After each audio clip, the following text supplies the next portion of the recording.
Hey guys, this is that sure grip unit that I posted in a previous video that I found in my shed. It was in a tote. It was hiding behind my old motorcycle, and I cleaned it up a little bit today, and I just checked the backlash on my pinions. I'm getting roughly 7 thousandths, 7 thousandths. Now the book doesn't really show the order for these clutch plates very good. And another thing, as you can see, these plates are a little bit hokey. I think that whoever had this rear end was not using the additive, the sure grip additive. But anyways, on the 8 3/4, what you have is,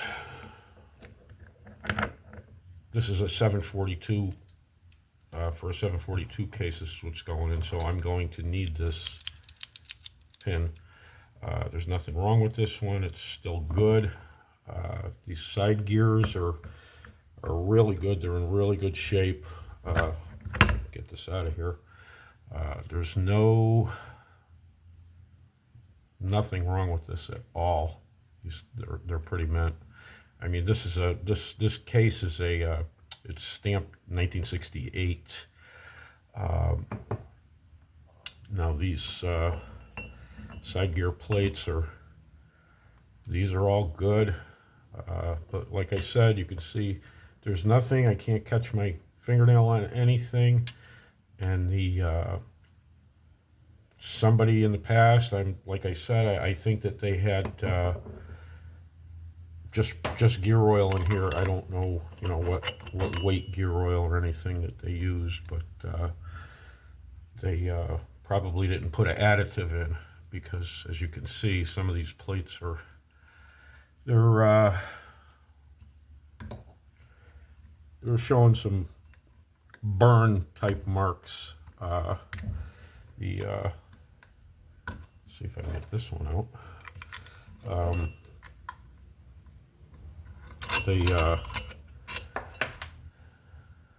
As you can see again, you can see a pattern there.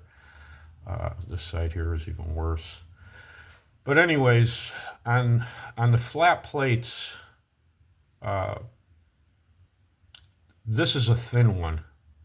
This one is thinner than the rest, and this one will go first. So you just drop that one in. The next one that you want to put for an 8 3/4 is this convex one. It's kind of shaped like a bowl. I don't know if you can see that on here. It's and you want that, excuse me, you want that one next. Then there's another plate, and this one here, same thing, no additive. As you can see, it's got some marks on it. I'm probably going to change these, but you want these with the bowl shape that way. Same thing with this curved one.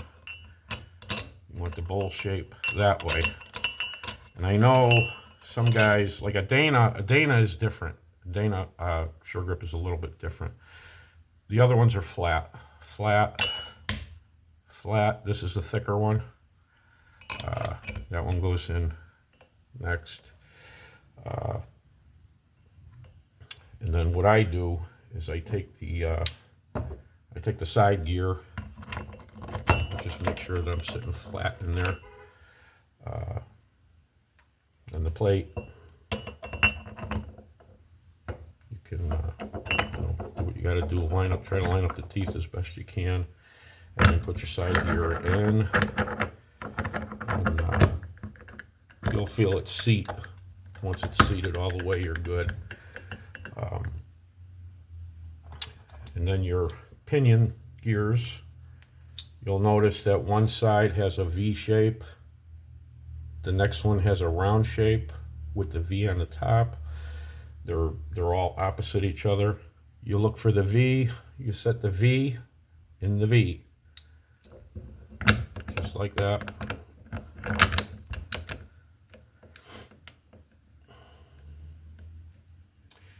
And then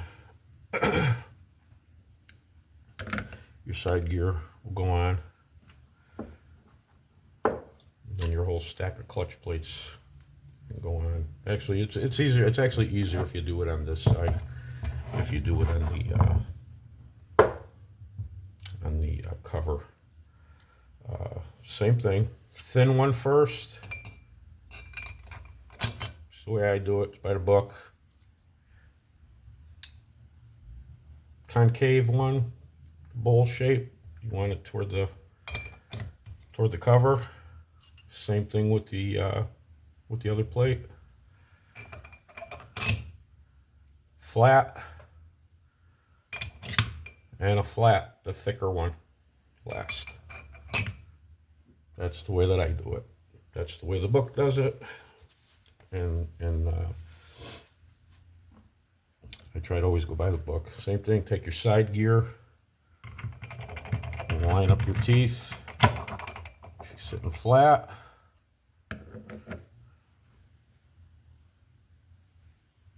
Take your side gear plate, put it in there, try and line up your teeth. Just like that. And put your side gear in.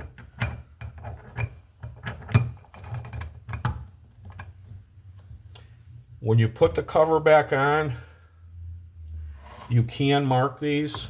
Like, I don't know if you could see this, but this was a prior mark that somebody put on here. It's an upside down T. And on this side, there's a right side up T when you got it sitting the right way. If you don't get it the right way, it doesn't really matter. You're only going to be, you won't be able to get the bolts in.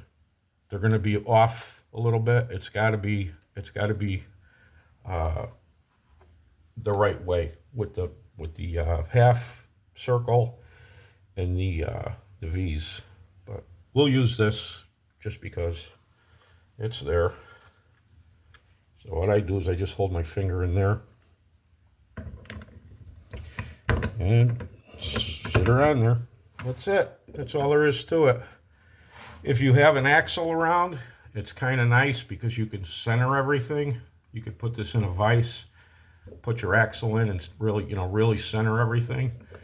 And then it's easier to take your backlash for your pinions, your measurements. Like I said, I don't have an axle shaft laying around, but I've got about 7 thousandths of backlash, which is fine. I think you can go as much as 20 thousandths. I'm not positive on that, but I was averaging 6, 7, measuring between at the V's here with the top down.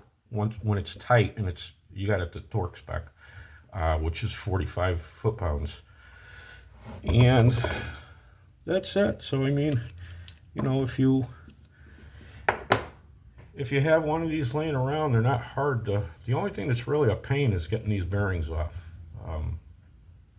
I don't have a proper puller for this, but I'm going to be getting one.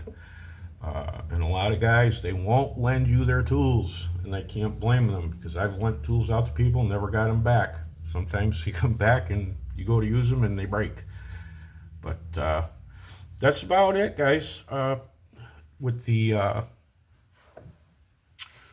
old ones, if they're in pretty good shape like this one, you could reuse them. I mean, save you, $400 or $500, $600 on getting a new unit. But I mean, these are nice because you can just replace the clutches. I know everybody's using these newer style sure grip units, posi units, whatever you want to call them. But there's nothing wrong with these old ones. But thanks for watching, guys. See you again. Bye now.